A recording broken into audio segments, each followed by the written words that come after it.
Hello दोस्तों, आज का टॉपिक है आइसोमेरिज्म।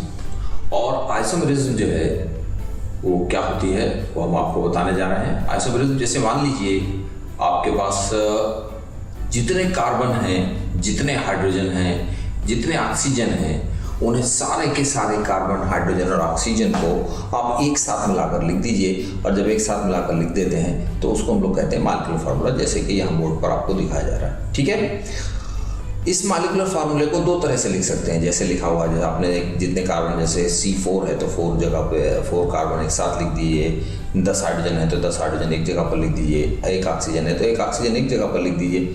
इसको हम लोग क्या बोलते हैं? Molecular formula. इस मॉलिक्यूलर फार्मूले को किस तरह से लिख सकते हैं ये आप देखिए। क्या है यहाँ पर लिखा हुआ है C2H5O C2H5। इट मीन्स ये एक अलग कंपाउंड है। इसको हम लोग इस तरह से भी लिख सकते हैं C4H9OH। देखिए लिखा हुआ है C4H9OH। और C4H9OH को क्या कहते हैं? C4H9OH को कहते हैं हम लोग ब्यूटाइल अल्कोहल। और C2H5O C2H5 को बोलते हैं ईथर। आप देख लीजिए, ईथर में 4 कार्बन, 10 हाइड्रोजन, 1 ऑक्सीजन। इसी तरह से अल्कोहल में, ब्यूटाइल अल्कोहल में 4 कार्बन, 10 हाइड्रोजन और 1 ऑक्सीजन।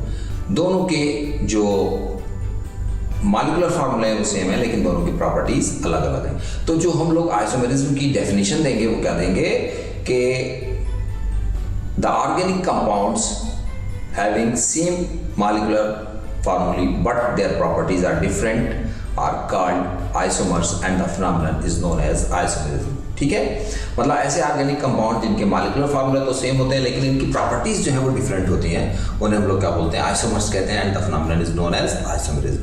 ठीक है, आइसोमेरिज्म 2 तरह की होती है। कौन कौन सी? एक स्ट्रक्चरल और एक स्टीरियो आइसोमेरिज्म। स्ट्रक्चरल आइसोमेरिज्म कौन सी होती है? देखिए कि ऐसे आइसोमर्स तो आप समझ गए जिनके मॉलिक्यूलर फार्मूले सेम होंगे वो आइसोमर्स कहलाएंगे। ऐसे आइसोमर्स जिनके स्ट्रक्चर डिफरेंट होते हैं उनको हम लोग स्ट्रक्चरल आइसोमर्स कहते हैं। And the phenomenon is known as structural isomerism. Okay, समझ गए? स्ट्रक्चरल आइसोमेरिज्म जो है वो भी 5 तरह की होती है। एक सबसे पहले चेन आइसोमेरिज्म, दूसरी जो है फंक्शनल आइसोमेरिज्म, तीसरी पोजीशन आइसोमेरिज्म, चौथी जो है वो मीटामेरिज्म और 5वीं जो है वो टाटोमेरिज्म। ठीक है, इस तरह से आपकी 5 तरह की स्ट्रक्चरल आइसोमेरिज्म होती है। इसके बारे में एक एक करके हम डिफाइन करते हैं। आज का वीडियो इतना ही छोटा सा है। अगर पसंद आया तो इसे लाइक करिए, शेयर करिए, कमेंट करिए, अच्छा या बुरा जो भी लगे कमेंट करिए और साथ साथ चैनल को सब्सक्राइब करिए। ठीक है, धन्यवाद।